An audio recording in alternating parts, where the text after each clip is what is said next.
Oke, bismillahirrahmanirrahim. Assalamualaikum warahmatullahi wabarakatuh. Selamat sore semuanya. Saya mohon ini kameranya diaktifin ya.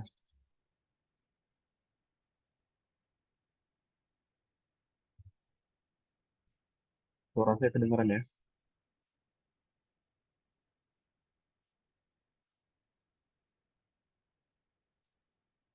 Halo, halo.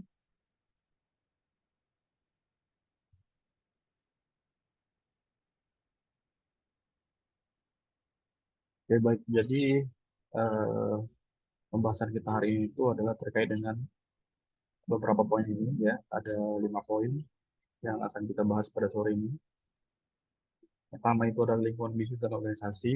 Berikutnya adalah konsep BI ya, atau Business Intelligence. Kapabilitas BI, arsitektur dan komponen, serta manfaat BI dalam organisasi dan bisnis. Nah, jadi pertama itu lingkungan bisnis dan organisasi.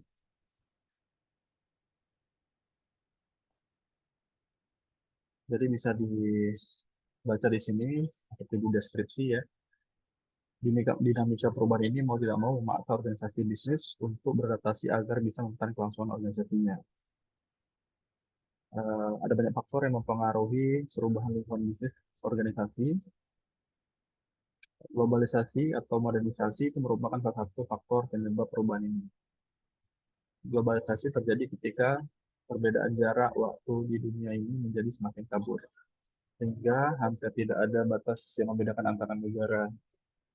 Perkembangan teknologi dan informasi serta telekomunikasi menjadi pemicunya ya.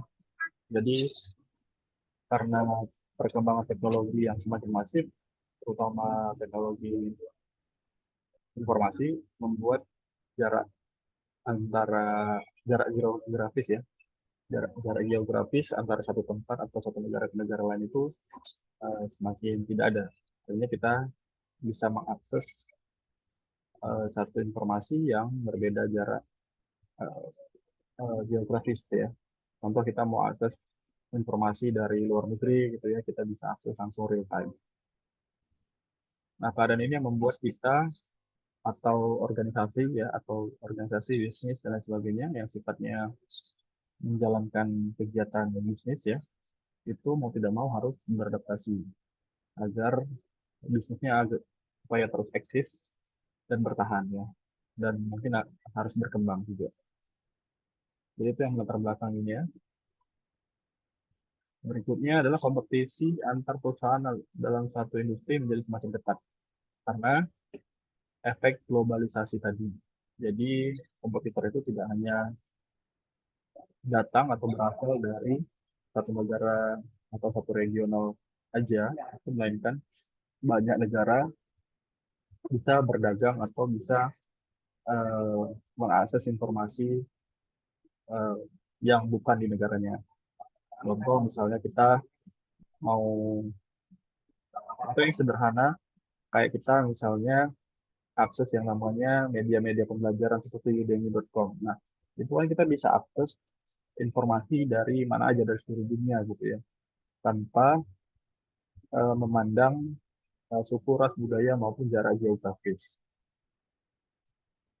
Sehingga itu menyebabkan persaingan ya di berbagai industri semakin ketat. Nah, jadi mau tidak mau ini mengharuskan organisasi bisnis eh, memanfaatkan atau menerapkan yang namanya business intelligence. Nah, penerapan e-business maupun e-commerce dengan teknologi informasi, transaksi jual beli dapat dilakukan secara real time dan perusahaan bisa mendapatkan pasar yang lebih luas. Ya, ini bisa teman-teman eh, praktikkan ya jika teman-teman itu berjualan online gitu ya. Nah, yang mungkin selama ini event kita hanya bisa jualan di situ-situ aja, ya, atau berbisnis di situ aja, tapi dengan adanya globalisasi atau perkembangan informasi itu kita bisa berjualan lintas daerah maupun lintas negara gitu ya. Nah, perubahan pada lingkungan bisnis dapat menjadi tekanan karena perusahaan dituntut untuk beradaptasi agar bisa tetap bertahan dalam industri bisnis. Apabila mereka kurang tanggap atau lambat dalam respon perubahan yang ada, kelangsungan bisnis mereka menjadi terancam. Contoh Nokia ya, kita tahu bahwasanya Nokia itu adalah perusahaan raksasa yang menguasai pasar ponsel dunia, Eh, di mana sekarang Nokia kurang eksis lagi, ya paling segitu besarnya, marketnya itu besar sekali, tapi sekarang nama Nokia itu nggak ada terdengar lagi, bahkan jarang ya, jarang bahkan tidak ada gitu ya, kalah dengan yang namanya iPhone dan Samsung, serta merek-merek handphone atau merek alat telekomunikasi lainnya. Nah, contoh itu Nokia. Karena mereka lambat, bukan mereka tidak berinovasi, tapi mereka lambat beradaptasi. Jadi memang di era informasi, kita diwajibkan atau bisnis diwajibkan untuk terus mengikuti perubahan dan perkembangan agar tidak mati dimakan zaman.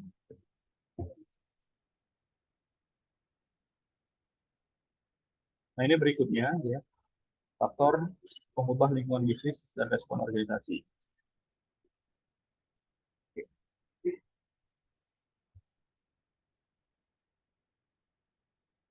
Pertama itu adalah business environment, faktor lingkungan bisnis ya, seperti globalisasi, kebutuhan customer, habis itu peraturan pemerintah, kondisi market, kompetisi dan lain sebagainya ya.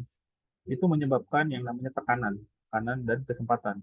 Ya, contoh di mana ada krisis pasti itu ada kesempatan. Baru mempengaruhi yang namanya mempengaruhi namanya respon organisasi ya.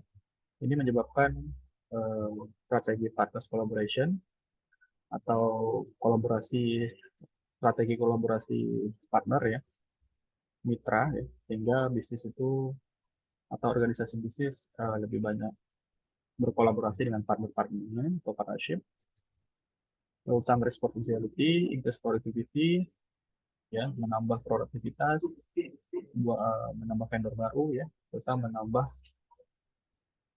bisnis model yang baru dan lain sebagainya. Nah, ini decision dan support. Ya. Jadi lingkungan bisnis menyebabkan yang namanya pressure atau kesempatan mempengaruhi yang namanya respon dari pada organisasinya. Ya, apa yang akan diambil tindakannya seperti strategi ya, muncul strategi baru, partner collaboration atau kerjasama ya dengan partner dan lain sebagainya. Berikutnya decision and support di sini mempengaruhi decision support, pertama analisis prediksi tujuan ya, analyze prediction decision. Nah, yang terintegrasi dengan decision supportnya, computerized decision support, artinya menggunakan uh, pengambilan keputusan berdasarkan rekomendasi dari komputerisasi, ya. Itu yang disebut dengan business intelligence. Jadi data yang dihasilkan diproses secara komputerisasi yang disebut dengan business intelligence, nanti dianalisa dan diprediksi, baru untuk menentukan strategi apa yang perlu dilakukan ya, apakah menambahkan partner baru atau nambah vendor atau menambah bisnis model dan sebagainya.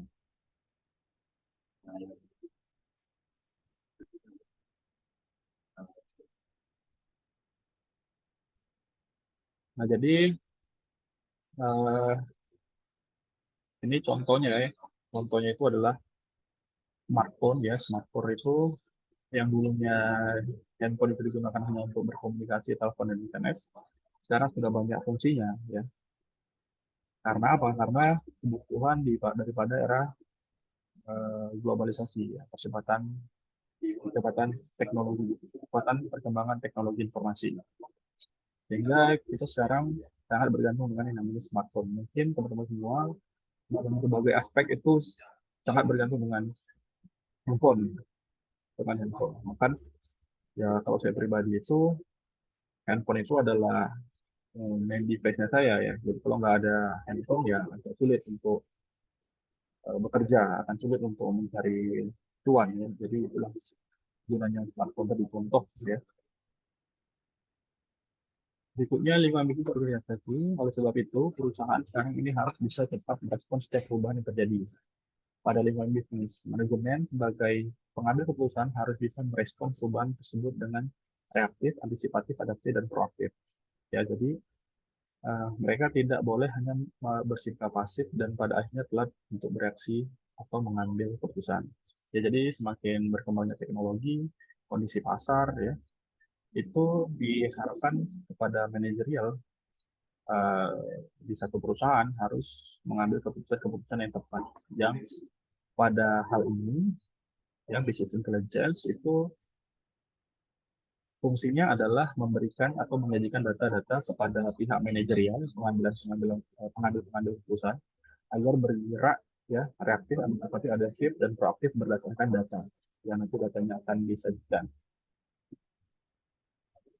Nah, ini list dari beberapa respon tindakan yang bisa diambil oleh manajemen. Ya, bayangkan kalau teman-teman semua itu adalah manajerial atau decision maker di satu instansi atau organisasi perusahaan, ya. Bisa membuat rencana strategis, ya. Jika misalnya ada perubahan kondisi, misalnya kayak sekarang nih kondisi perang Timur Tengah, ya, yang sedang bergejolak, itu kan mempengaruhi pasar saham misalnya. Oh, misalnya pemilihan atau pergantian presiden itu kan mempengaruhi kondisi ekonomi, ya. Apa yang kira-kira bisa diterapkan, ya? Strategi apa yang bisa mengantisipasi perubahan-perubahan tersebut sehingga apapun kondisinya bisa berdampak positif terhadap perusahaan atau organisasi bisnis kita. Berikutnya, penggunaan bisnis model terbaru dan inovatif, memperbaiki proses bisnis, berpartisipasi dalam kerjasama bisnis, memperbaiki sistem informasi perusahaan dan lain sebagainya hingga memudahkan mengambil keputusan dengan analitik, ya, data analitik. Ya, itu salah satu unsur daripada business intelligence. Nah, di sini juga ada poin, ya, mengimplementasikan IT untuk meningkatkan komunikasi akses data dan kolaborasi. Nah, ini pengertian dari kecerdasan bisnis atau business intelligence pada dasarnya merupakan evolusi dari sistem pendukung keputusan. Ya, jadi evolusi dari SPK, dulu namanya SPK, sekarang namanya business intelligence, itu perkembangannya, ya. Baru nanti turunannya ada uh, baru di atasnya itu ada artificial intelligence dan di bawahnya ada data analytics. BI memiliki tujuan utama untuk menyediakan akses interaktif terhadap data, memungkinkan manipulasi data, dan memberi manajer kemampuan untuk melakukan analisis bisnis dengan kemampuan untuk melakukan analisis terhadap data, performa, dan situasi lingkungan bisnis. Jadi data yang ada, baik itu data penjualan, ya, data karyawan, data stok barang, dan sebagainya, itu nanti bisa dianalisa menjadi data ini analisis terhadap data performa situasi lingkungan bisnis. Jadi itu bisa.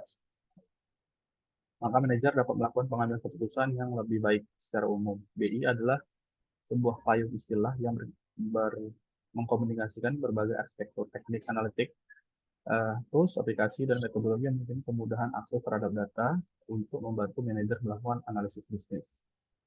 BI membantu dalam transformasi data, memberikan informasi serta pengetahuan, kemudian menjadi keputusan dan akhirnya menjadikan tindakan. Jadi intinya, ya, BI itu digunakan untuk merepresent data sehingga nanti pihak manajerial atau pengambil keputusan dapat bergerak atau mengambil keputusan berdasarkan data yang telah disajikan. Nah, kapabilitas BI sebuah payung istilah yang membawahi berbagai kapasitas seperti. Nah, ini yang BI itu banyak, ya, banyak ininya, cabangnya, ya. Jadi BI itu adalah induk daripada ini semua, baik itu DSS, Decision Support System, ya. Excel juga termasuk, ya, data warehouse yang kemungkinan masuk ke data mart, itu ada. Ya, apa itu oleh yang kita bahas, scorecard, and dashboard, workflow, dan lain sebagainya. masuk data dan text meaning juga masuk ke dalam business intelligence. Nah, ini list-list yang tadi.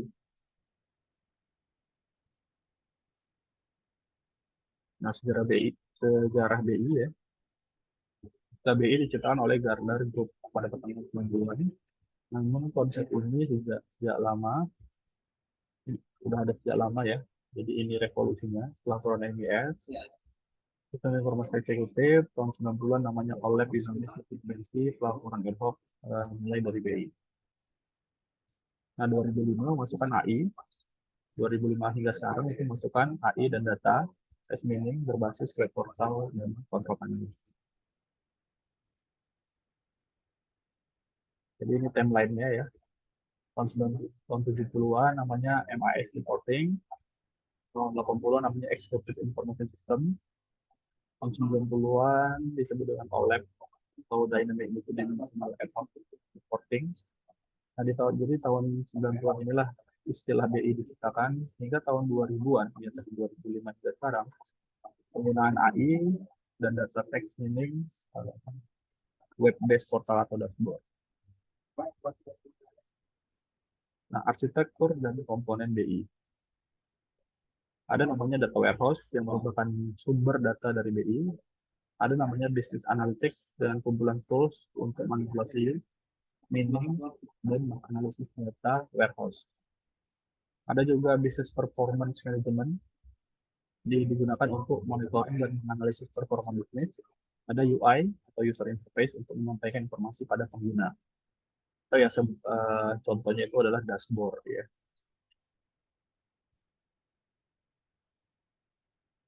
Jadi ini ya contoh arsitektur high level dari BI. Nah, ini data source atau sumber datanya. Lalu masuk ke lingkungan data warehouse. Technical staff melakukan pengorganisasian, perumusan, lalu standarisasi ya, masuk ke data warehouse. Nah, baru di sini business analis mengakses dan memanipulasi ya pembersihan data di sini data cleaning.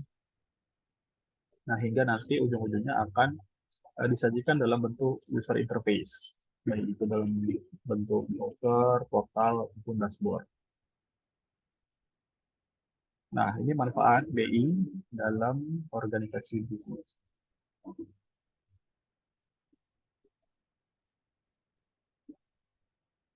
Manfaat BI menurut survei oleh Thomson ya, laporan yang lebih cepat dan akurat, pengambil keputusan yang lebih baik, meningkatkan customer service, meningkatkan pemasukan.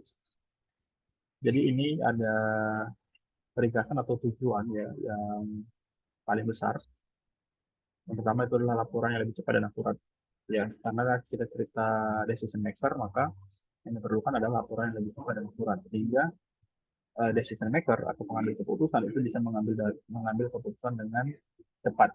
Ya, jadi kalau ada perubahan langsung bisa uh, mengambil keputusan sehingga perusahaannya akan lebih fleksibel dalam bergerak mengikuti pasar.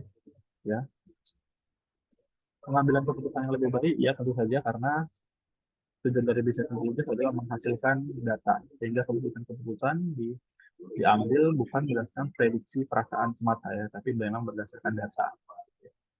Nah, di sini meningkatkan customer service atau pelayanan kepada pelanggan tentu karena salah satu indikator dari atau data source dari BI itu ya komplain pelanggan. Sehingga kalau komplain pelanggan baik itu dari via chat misalnya atau Google review misalnya yang paling sering kita lihat itu bisa dianalisa dan diperbaiki sehingga akan meningkatkan eh, pelayanan kepada pelanggan. Tentunya ketika perusahaan itu bisa cepat dalam beradaptasi dan berinovasi, serta pelanggannya terawat dengan baik, ya maka akan berpengaruh pada peningkatan income dari satu perusahaan tersebut. Automation Decision System atau ADS adalah sebuah rule-based sistem yang menyediakan solusi untuk problem manager yang bersifat repetitif pada suatu area spesifik. Contohnya adalah sebuah loan approval system. Loan approval system ini adalah sistem yang dipakai perbankan atau lembaga keuangan. Ya, karena loan itu hutang ya, approval system. Jadi sistem untuk mengapprove pinjaman.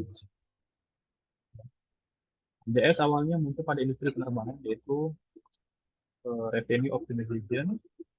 Contohnya itu harga tiket yang dinamis sesuai dengan permintaan aktual. Karena banyak industri jasa menggunakan model dan harga yang serupa. Oke, sampai di sini ada yang mau ditanyakan atau yang kurang jelas? Silahkan ditanyakan.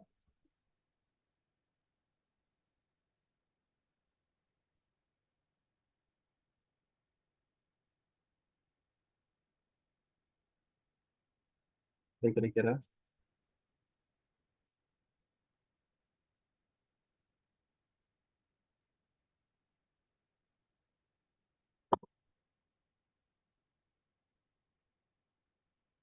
Halo, seperti hidup lah ini yang dua yang dua ini.